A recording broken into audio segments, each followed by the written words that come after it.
Who goes on the Mount Rushmore for the Washington Wizards/Bullets? We've got our choices. We want to hear yours. All coming up here on Ref the District. Let's go.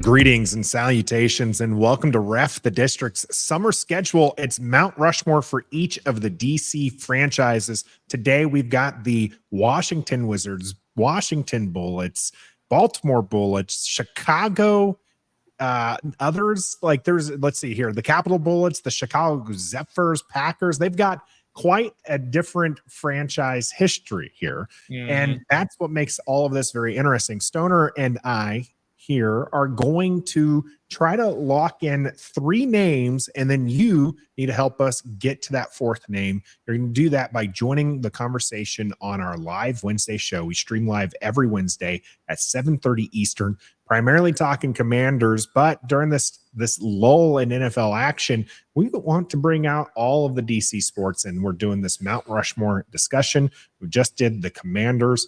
Let's get to the basketball side of things. We are brought to you by Bet Online. You can use the code BELIEVE, BLEAV, to get yourself a free bet. And you can bet on basketball. You can bet on football, but more importantly, you can bet on anything you really want because the summer schedules go on. You got golf, you got UFC, MMA. It is all happening, and it's right at your fingertips over at Bet Online. Just use our code BLEAV. Get yourself that free bet and get yourself started. Bet Online, where the game starts. Let's start off this discussion, Stoner, with the parameters of who makes the list, because this is something I feel like is going to be different for each franchise. Washington Redskins Commanders football team was our first one, and we allowed coaches, and you had to have been known as a Washington and burgundy and gold player. But I feel like with the Wizards, the Bullets, and I mentioned all those team names, it's going to be a little harder to kind of hone in. And I would also say this, not necessarily a lot of top talent here in Washington, especially over the last 40, 50 years. I mean, when's the last time this team has had a 50-win season? It's been a while, and I feel that makes this a little different than some of the other franchises we're going to take a look at. So what were your parameters going in here as far as finding a player on the basketball side of things for DC? Well, here's the one thing is I don't think that we can go with somebody who was only a Baltimore Bullet, right? Some of these guys were Baltimore Bullets and were with the team when they changed over to the Washington Bullets. But if you were only Baltimore Bullets, I don't think that you should be considered into this. And that leaves off one guy, again, another old head, right? A guy by the name of Walt Bellamy, who was great, but he did everything in Baltimore, was never in Washington, D.C. as a member of the Washington Bullets. So I don't think he should be considered, even though one season he averaged his rookie season 32 points and 19 rebounds. Yeah. I mean, that's insane, right? I mean, even nowadays with all the scoring that goes on, 32 and 19 would be MVP level. So I thought about it, but he spent his entire career in Baltimore and never spent any time in Washington, so I can't consider it. So I think that's a parameter. You had to at least played some time in Washington, and we can't go like back to the Chicago Zephyrs or 1 year, by the way, for the record, for anyone who did not know that, by the way. They started off as the Chicago Packers, an expansion team, which is where Bellamy spent his rookie year, changed to the Zephyrs in the 62-63 season before moving to Baltimore, becoming the Bullets. So we can't have any of those guys who spent their entire career there. So that knocks him out of it. So that's one parameter. But other than that, I think the parameters are pretty solid in terms of guys. Again, they have to be known for being in Washington. And there's a couple of guys who are all-time greats who I didn't consider for this list because they weren't known necessarily for their time in Washington. Guys, Michael Jordan. Yeah, Michael Jordan is a fantastic example. I did not consider him. His 2 years here in Washington at the end when he was 39 and 40 years old. But guys like Earl Monroe, Earl the Pearl Monroe is a Hall of Famer, but he was only 4 seasons here in Washington. Guys like Bernard King is another one of those guys. I mean, while they were here, they were great. There's no doubt about that, but they're not known for being Washington Wizards / Bullets. And who's the other guy that I had that I couldn't put on there? The guy from, who spent most of his time in the Knicks. He's maybe I'm just thinking of Earl the Pearl Monroe. So I can't put him on there. So sorry about that. That's my parameter, that it was only four great years, 4 of his best years in the NBA, but just didn't log enough time here in Washington.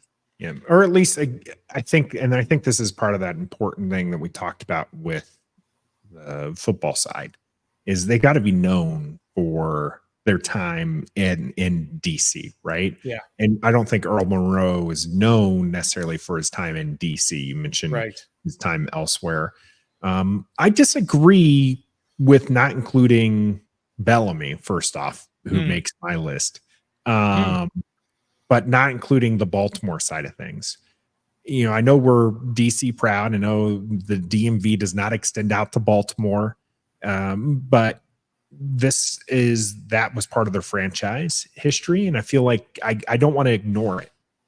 If we translate that to the football side, Stoner, the Commanders now, so you can't include those Redskins. And I realize Washington though. Yeah. Right, it's still the franchise. It's still the franchise, and I think the proximity helps with the Stoner. Like, if you didn't want to include, if they spent 5 years in Chicago and then transferred over to DC, then I can see that argument. But you're talking up 295. I don't think proximity should play a role. I don't care where you came from, whether it's just up the road in Baltimore. I still feel like that's a local enough legend, right? That's still a team that if you were growing up in Washington, D.C. area, in the DMV, the Baltimore Bullets were the team that you were going to go see. You were traveling to go see them, and these were the greats. Walt Bellamy, although overshadowed by a lot of the other big guys at the time, was the player that you wanted to go see, that the kids were lining up to get the autograph for and stuff like that, and idolized by people in this region. And I will say this as well. It's not like when we get to baseball, it's not like having the Orioles and the Nationals where you have competing teams. The Baltimore Bullets were this region's team. Yeah. So that's, I feel like not including the Baltimore people would be. Well, that would also include Gus Johnson, who is considered one of the greats, but he was only a Baltimore Bullet, and I couldn't put him on my list either. I considered him, so no, I'm not putting Bellamy. You make a fine argument, Nathan, but I ain't buying it. So I'm not buying what you're selling. So I'm not putting Bellamy or Gus Johnson on my list. They don't make my list. Sorry. Do you have any other also runs? I do, actually. And some of these are going to, I talked about Earl Monroe and Bernard King, but I mean, there are guys like Rex Chapman, Chris Webber. Like, Chris Webber was great while he was here, but he wasn't here long enough, and he made his bones elsewhere, basically. So those are guys that didn't make my list, and people are going to hate me for some of my list. I'm going to tell you that right now. Phil Chenier is a guy that almost made my list as well. He is a guy who not only was a great during this time, was with them when they won the championship, was a contributor, was a very good player, but also was a broadcaster for so long. He and Steve Buckhantz were great, and we see how great they are when we watch these telecasts nowadays since they left, which is not as good as when they were here. So Phil Chenier just missed out. He was my number 5 just because of his broadcasting career that went on for another 30 years after he retired. Did you include anybody not on the court? Like a coach, no, anything else like that? No. I didn't either. I didn't think that there was anybody in this franchise. We had Joe Gibbs for the Redskins, right? Like that one was clear. I mentioned George Allen, another coach that was well known, but in basketball for the Washington franchise, I just didn't have anybody outside of the court that kind of spoke to me. So I didn't include anybody. Yeah. That's probably good. I mean, I couldn't even tell you right now off the top of my head who was the coach when they won the title in 78 or when they were, went to back NBA finals. And maybe it was Kevin Lockery. I'm just totally, because I can't remember, because Moda, by the way. It's nobody who was like a Hall of Fame coach for a long period of time Mata. with this franchise. Someone's going to correct me on that name. Who is it? Mata, Motta. Oh, it was Dick Mata was the coach? Mm-hmm. Oh, okay. Yeah. Yep. Yeah, so I mean, I think he might even be in the Hall of Fame, but he's not in the Hall of Fame because of just what he did with I mean, he only had 4 years here so I Yeah. imagine, again, no one necessarily hitting that legendary status as far as outside of a player. So, okay, so we're not including them. You listed a couple of your also runs. Yeah. And where you go. I'm disappointed in Bellamy. I included him. I feel like Bellamy's argument against Bellamy would be that he only had 5 years with the franchise. But I just feel like personally that he did enough during his time that I had him on my list over guys who I feel shouldn't be on the list. A couple of recent ones here, which I'm sure is going to get you riled up. But Bradley Beal and John Wall are not on my top 4. Not at all. Not even close. These are ones that immediately was just and mind you, I know that I'm not the greatest Wizards fan in the world. They're a secondary team for me, but I still pay attention to them. I still read about them. I still get into them. But those two, when you're comparing them to what the franchise has offered, like they're just good players and moved on. Well, I mean, I had Bradley Beal 6th on my list, which is just outside of the Mount Rushmore. We're going to look back at Bradley Beal's career in 20 years with Washington, and we're going to say, damn, he was an awesome player for this team. He was second in scoring 2 years in a row. Sure. He made it was a third team all NBA, but that's good enough to get him all that money. And money is not a real part of this criteria for this conversation, but you can't get that kind of money unless you get voted into first, second, or third team all NBA. And he did that. And he made some all-star teams. And he led this team in scoring. And they went to the playoffs and they won a series with him. And he was the leading scorer during that time. And the guy was very awesome, but 6th on my list. And a guy who didn't necessarily do as much scoring, but had a bigger impact, I think, on this organization is John Wall. I did put John Wall 4th on my Mount Rushmore. Oh, so because he did so many other things. He couldn't shoot a lick. I couldn't stand it when he shot, but one of the greatest shots in team history was a John Wall 3-pointer in the playoffs against the Celtics. I can't remember. I believe it was. Yeah, I'm pretty sure it's Celtics. But the iconic moment where he jumps on the scorer's table and the crowd's going wild. Yeah, it was the best moment in this organization since the championship 40 years earlier, almost 50 now, but at that kind time, of sad, actually. Yeah, exactly.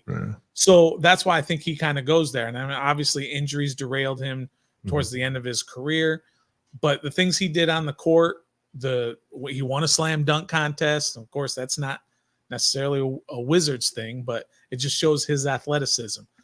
The things that he could do with the ball, he was so fast with the ball. He was up there in assists every year and steals. He was great at chase down blocks. He was very exciting.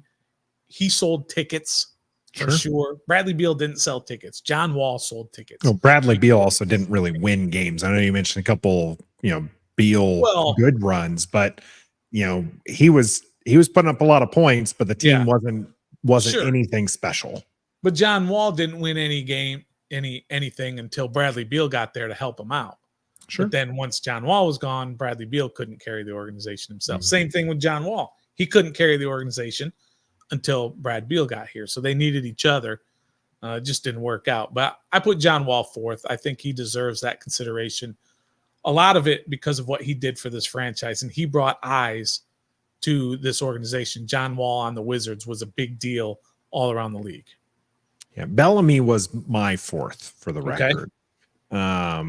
I'm interested who your third is, because I think 1 and 2. Oh, I think I know who your third is. Yeah. So let's go for some of the locks here that I feel like we're going to. Wes Unseld has to be on this, right? Like there's no doubt about it. Yeah. Oh, there's no doubt about it. He's a lock. He's the number 1 seed. He's the guy that goes up the first one every time. I mean, he's one of only 2 people in NBA history who have won Rookie of the Year and MVP in the same season. And the other guy goes by the name of Wilt Chamberlain. That's pretty good company.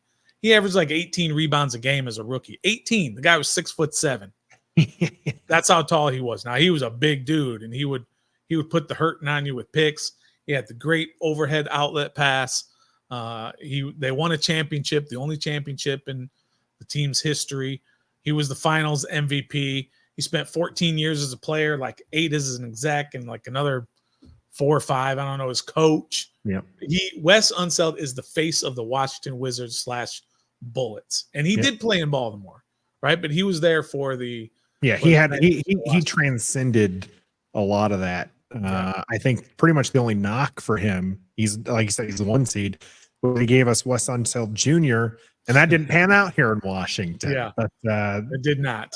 Did not pan out here. So okay, let's move on to the next guy who I feel is a lock here. Played alongside Wes Unseld Jr., Elvin Hayes. Yep, absolutely. Elvin Hayes was fantastic. He's probably a better college player than he was an NBA player, but he was a great NBA player, and he spent 10 years in Washington. I think overall he had like 12 All-Star appearances. He was 6 times. He was either first or second team All-NBA.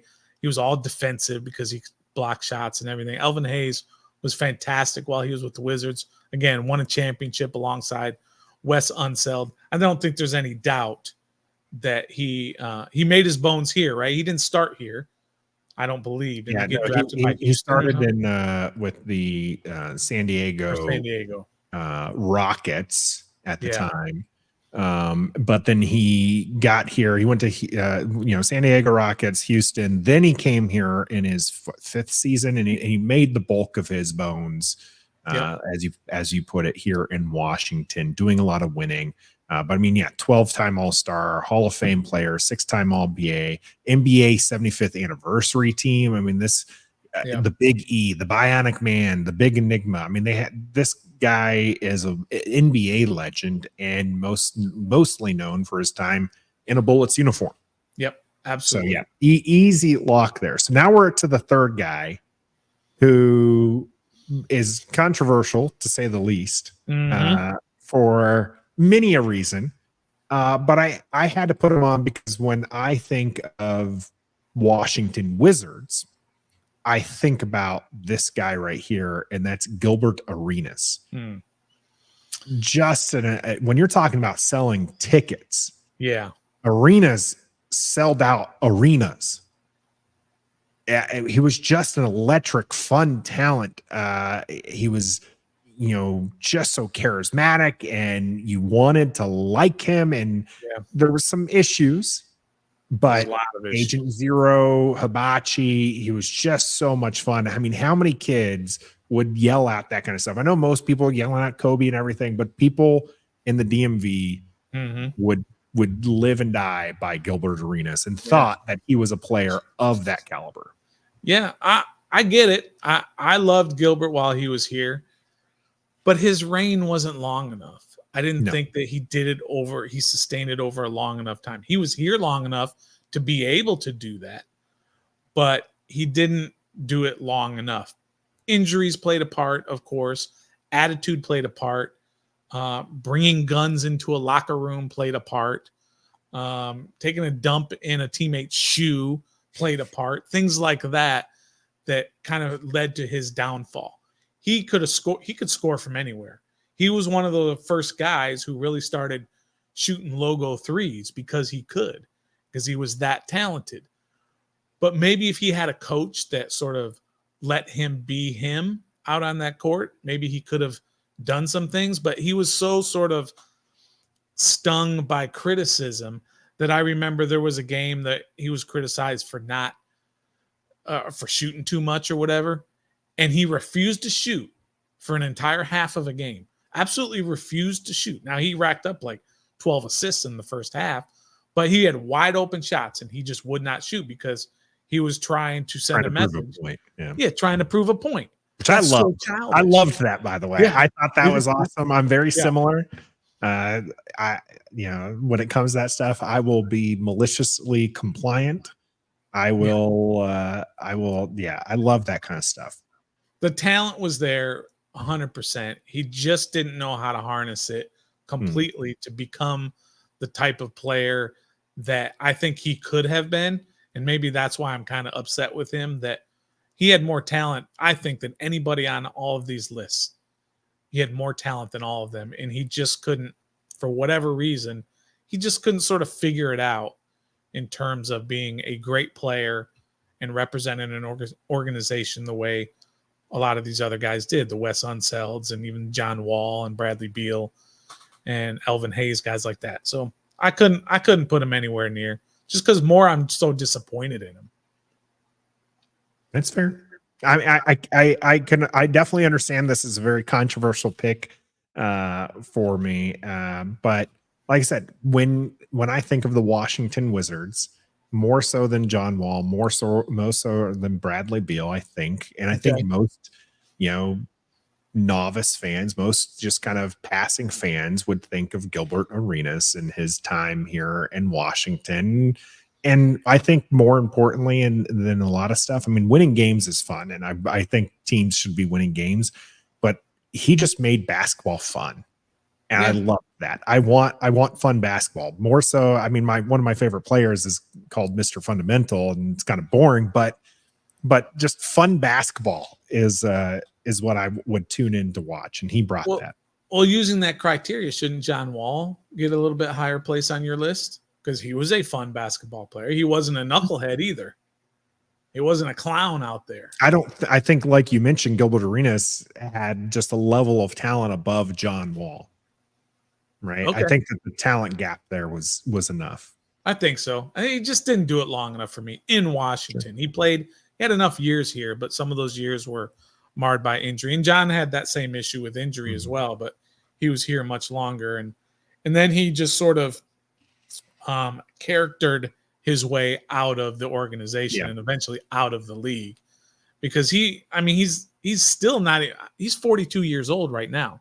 Think about you guys, of course, LeBron is just, he's on a different level in terms of age and how they played, but he could have been playing 4 or 5 years ago, but he just didn't have it up here to be able to stay focused enough in what it takes to be a great basketball player. And so that's why he didn't last as long as he did. I think he's been retired now for like 11 years now. And some time, yeah. So he was 31. Think about that. He was 31 when he was out of the NBA. And so he went prime years there for basketball. A lot of prime years. If Gilbert Arenas is not your third choice, we know who your fourth choice is. Who did you put on your Mount Rushmore? Yeah, my third choice, you had Elvin Hayes and you had Wes Unseld, and then you had John Wall. And like I said, Bradley Beal was my other one. So two recent ones. Yeah. So I listed those two as like 5 and 6. I didn't pick up that you listed them as 3 and 4. No, because I ended up taking Walt Bellamy and Gus Johnson off that list. Originally, Gus Johnson and Walt Bellamy were 3 and 4. But then I just decided I don't want all Baltimore Bullets. If they had spent 1 year, just 1 year in Washington, I would have allowed that. But they spent their entire career in Baltimore. I understand it's this organization, but if they had come from San Diego, are we going to consider them? If they were the Chicago Packers before they got here, are we going to allow them to be considered all-time greats? Not in my book. So we're going to have to argue about that third spot. Who's your third spot? Is Gilbert? Gilbert, yeah. It's Gilbert or John Wall. We have to figure it out because we have to come to a consensus. To me, again, I think when you think of the Washington Wizards, I think that Arenas is above John Wall. I think when you think about that person. I think John Wall, when you think of John Wall as a player, do you think Wizards or do you think of him in his college days where he was fantastic? No, you definitely think of him as a Wizard because he only played 1 year at Kentucky. Yeah, but he was pretty fantastic as that number one overall pick. Yeah. Right. And Gilbert came from another team, wasn't even drafted by the team.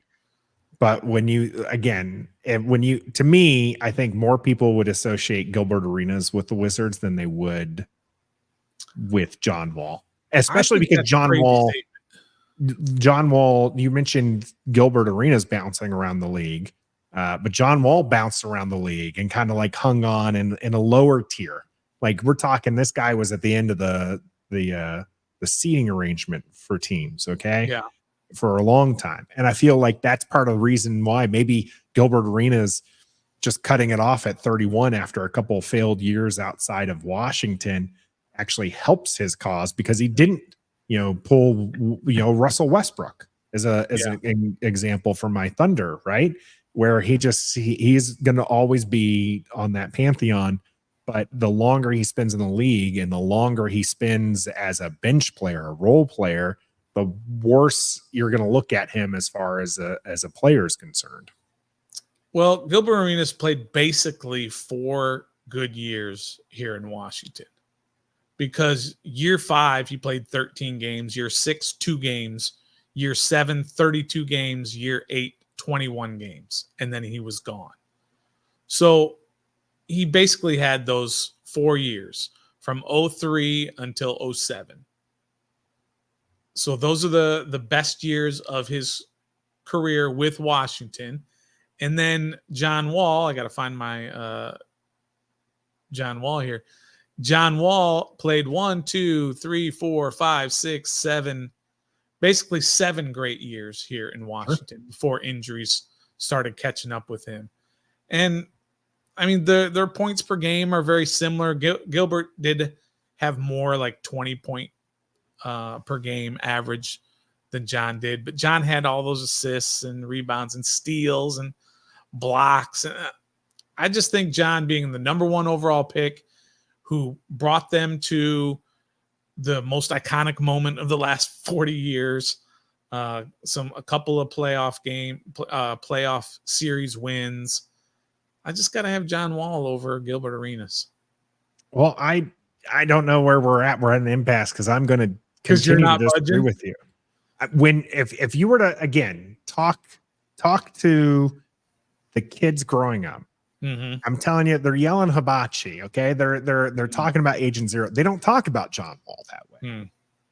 They think of John Wall in that iconic moment, but it's nowhere near, I think, the level of fandom that Gilbert Arenas brought, even if his time was short.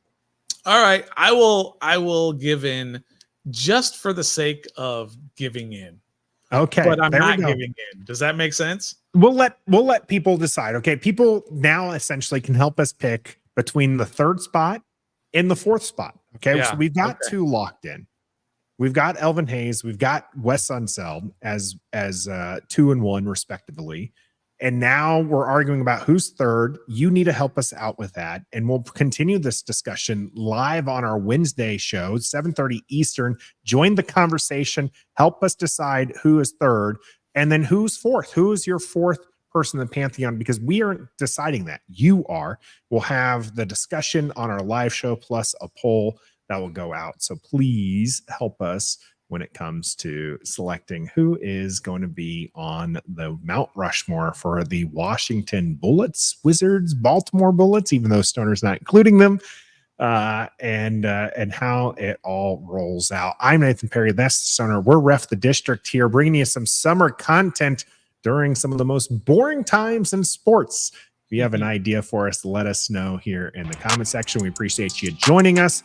We're brought to you by Bet Online. And until next time, I'm giving in, but I'm not giving in. Be a fan.